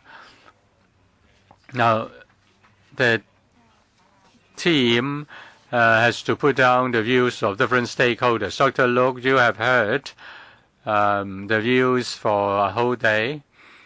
Do you think that the 2-year period given by the administration is too long? Many services are waiting for final report or assessment. Can the team shorten the work or compress the work so that the report can be issued earlier? Dr. Look, I am just a research supporter of the team, but not the member of the consultants team. The leader of the consultants team is not able to attend today's meeting, so I jot down the views and relay the views to the leader. Now, to answer your question, we have interim reports which will be given to the LWB, and the LWB can come up with measures, even basing on the interim report. In the 2 years, gradually, there will be something coming out from time to time. Dr. Look, what is your experience in the relevant field? Have you ever participated in any study of the rehabilitation plan? I'm a postdoctoral fellow. I'm rather junior, but in our team, the PolyU faculty is responsible, and the research team is headed by the faculty head. The professors will be involved. The expertise of our consultants team is very wide, including OTPT, social work, nursing, and also optometry. Dr. Law. Chairman and Dr. Kwok,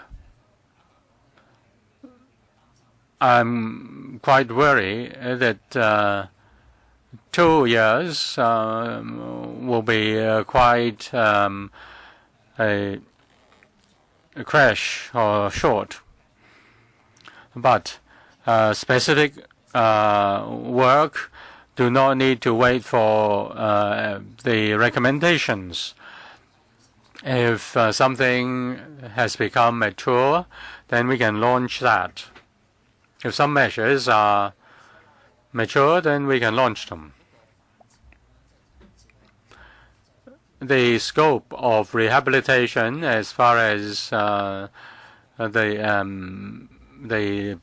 PWDs are concerned, is very wide. And in fact, we are very keen on launching new measures, and we put pressure on ourselves that we complete the work within 2 years. Well, I am open towards the name of the work whether you call it rehabilitation or disability or handicap, the nomenclature changes from time to time. Of course, we will consider keeping up with the times, and we will consider how to call it. And we can even change the name of Commissioner on Rehabilitation. Of course, his name cannot be changed, but his title can be changed. We have an open mind. Through the, we will listen to views through his consultation. Anyways, he should be the Commissioner for Disability Affairs or Disability Services rather than Disabled Commissioner. Can you please elaborate? As said earlier, children may have learning disabilities or with ADDH. The waiting time for an assessment is so long that they may not be able to do it even before they enter primary school. So there can be an administrative order for services to be provided first before assessment is given, so that children won't have to lose the golden time for getting treatment. Secretary, yes, we also want to do that, but the difficulty is even for children that have been assessed, we are not able to achieve zero waiting time for receiving services. For the on-site preschool service, in the coming fiscal year, we're going to provide another 2,000 places and yet another 2,000 in the fiscal year that follows. We hope that by that time, we'll be able to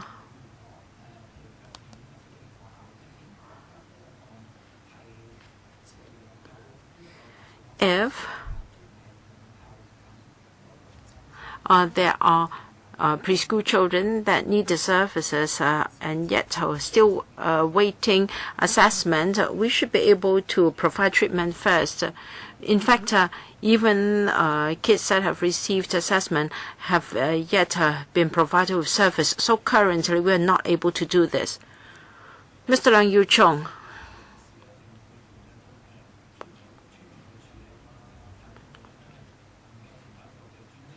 I think it is better to set up a dedicated task force to look at this matter. As mentioned by some deputations, problems have been reflected to the administration, which perhaps is too busy and they cannot follow up on these matters. For instance, the problem faced by those with hearing impairment, I have reflected that to the administration many times, and we have seen tragedies.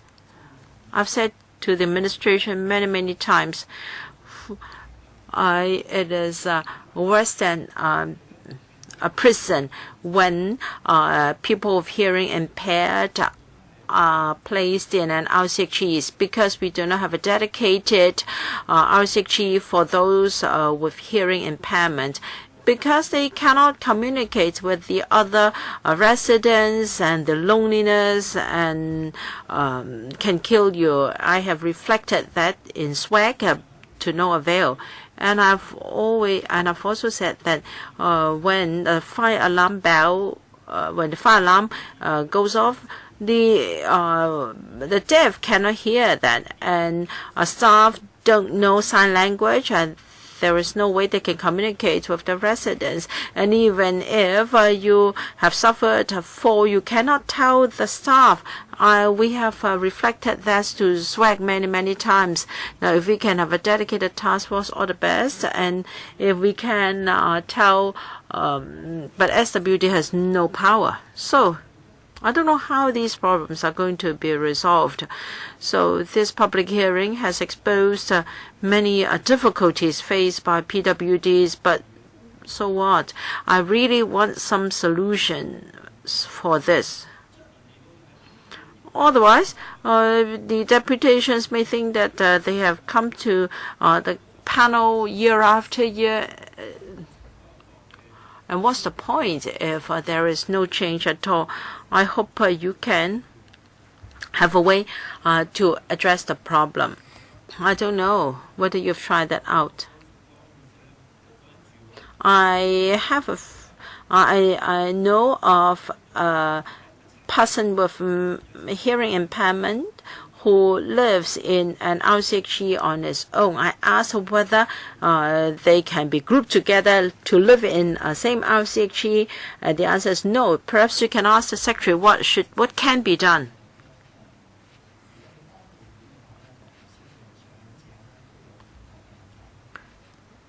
Many elderly persons have hearing difficulties. Perhaps you should tackle the problem from another perspective, and how RCHEs can help service providers to communicate with elderly persons with hearing difficulties or those who already have hearing impairment.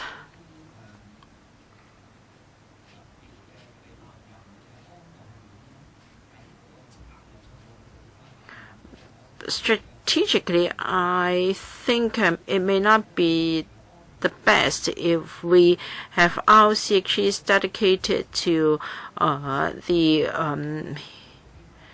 hearing impaired, because our RCHEs are very much district-based, so the relatives can visit their elderly relatives easier. If you want an RCHE for the hearing impaired in each and every district, this may not be possible because it is already challenging enough to identify locations for establishing RCHEs. I think we should rather consider how we can enhance training for service providers to serve the deaf. But this is really out of touch with reality. It's not that there are many elderly inmates with hearing impairment in RCHEs. Usually there are only a couple of them. And for enhancing the ability or the facilities for the hearing impaired, well, they always say they will try to follow up, but we've been asking for a flashlight, but that is not available yet. And what if there is a fire? This is dangerous. I've been talking about this for many years. Yes, Mr. Leung, you have been fighting for the welfare of the deaf and provision of sign language interpretation for many years.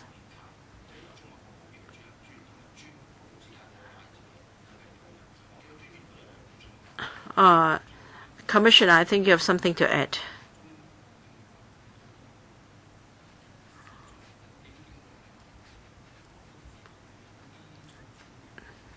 I understand that there's some improvement with the housing department. We are aware of your views, and we've communicated with the housing department.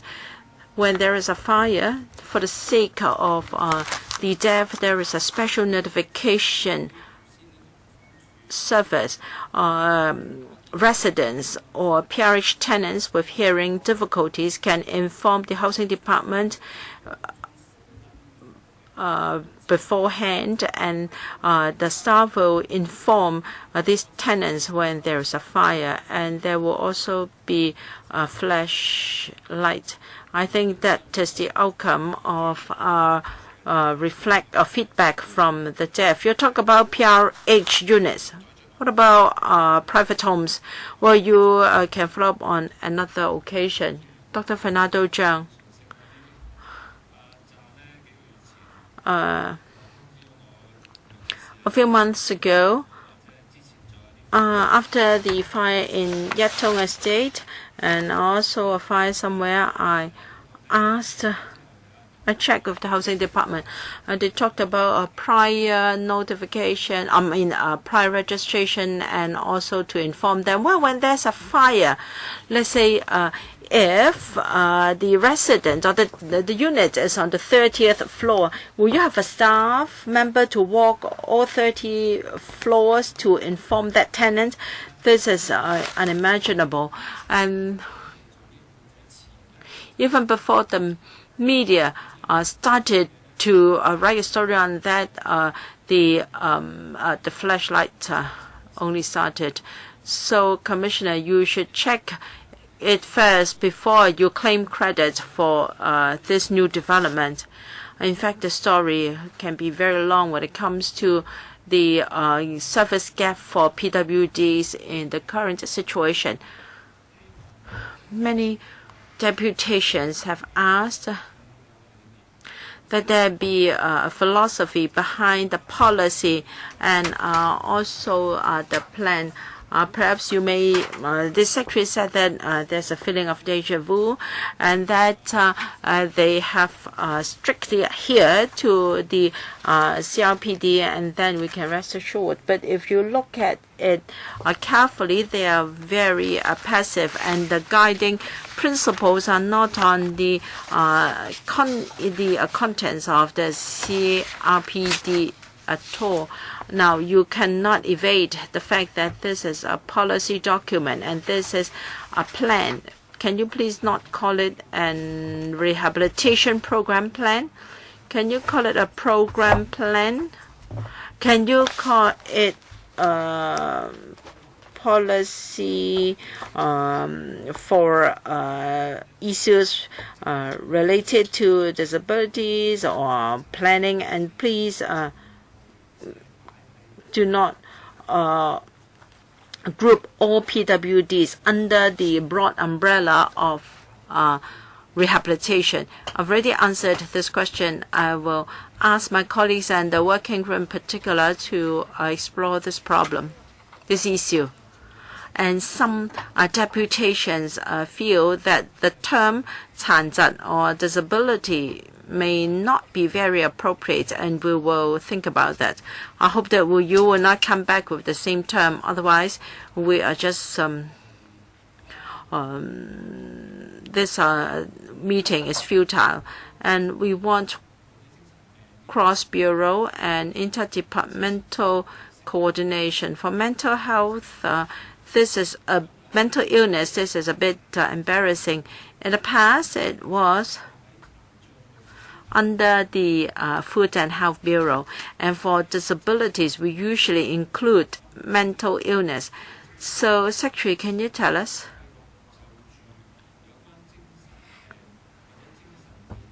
When it comes to mental illness and policy on mental health, how are you going to support ex-mental patients and their family members? Is it an area under the portfolio of the Health and Welfare Bureau or the Labor and Welfare Bureau? 1 minute. Is under the RPP. All right. I understand that you still have a lot of questions to ask, but I think even if we extend this meeting for another hour, we won't be able to complete all the questions. Now, you are going to work on this project in the coming 2 years. I hope you won't only come back after 2 years. Usually, at different stages, we will return to the panel to update you on the development. All right, we'll follow up on the individual cases such as safety alarm devices and also rehab buses. Thank you very much. We have had a very long meeting. 61 deputations and individuals have spoken. Thank you very much for attendance. I want to thank the administration for the time and support of the Secretariat. This is an extraordinarily long day.